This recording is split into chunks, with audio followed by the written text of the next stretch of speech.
G'day. Here is why we must stop the war on conventional fuels.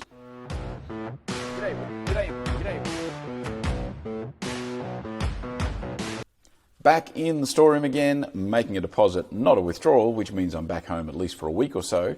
And I read a really interesting article in the current issue of Forbes magazine on the plane yesterday, written by a guy called Karlgaard. Now, amongst other things, Rich is an author, a global futurist, and the editor-in-large of the Forbes magazine.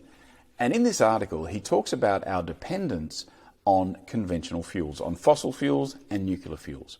Because what he's saying is that the reality is we are going to be dependent on electricity probably for the foreseeable future. And as of today, 90% of that electricity is generated by those conventional fuels, by fossil fuel or nuclear fuel. And even to reduce that down to around 50% is probably going to take us another 20 years or so. And so whilst he is not a global warming skeptic by any means, what he is a conventional fuel realist. And what he's saying is that, you know, this climate change debate that we are having and the fact that we are really sort of making a pariah out of conventional fuels, the reality still is that we need those fossil fuels, we need those nuclear fuels, those conventional fuels, at least for the next 20, 30, maybe 50 years, I'm not really sure. And so I think it's an interesting conversation because everybody that I talk to is very much on the side of global warming, climate change, massive issue, let's stop, let's penalise, let's get rid of all the fossil fuels, all of the nuclear fuels. And whilst that might be a nice goal to aim towards and a nice target to look at, the reality is that's probably not going to happen in a hurry. And so I think it's just a really interesting perspective on maybe tempering the debate a little bit, being a little bit more realistic.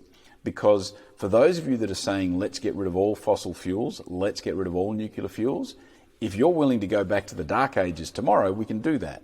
But unless you are, which most of us aren't, the reality is we still need those fossil fuels, we need nuclear fuels, we need conventional fuels. That's the perspective of Rich Karlgaard in the Forbes magazine article this month. I reckon it's a pretty interesting perspective, and I think it's a nice way to maybe balance the debate around the urgency of global warming and climate change and the reality versus the reality or balanced with the reality of our dependence on fossil fuels. So there it is, a little bit of a hot, juicy topic here for a lazy Saturday afternoon. I would be interested to hear your comments below, in the comments below. Do let me know what you think.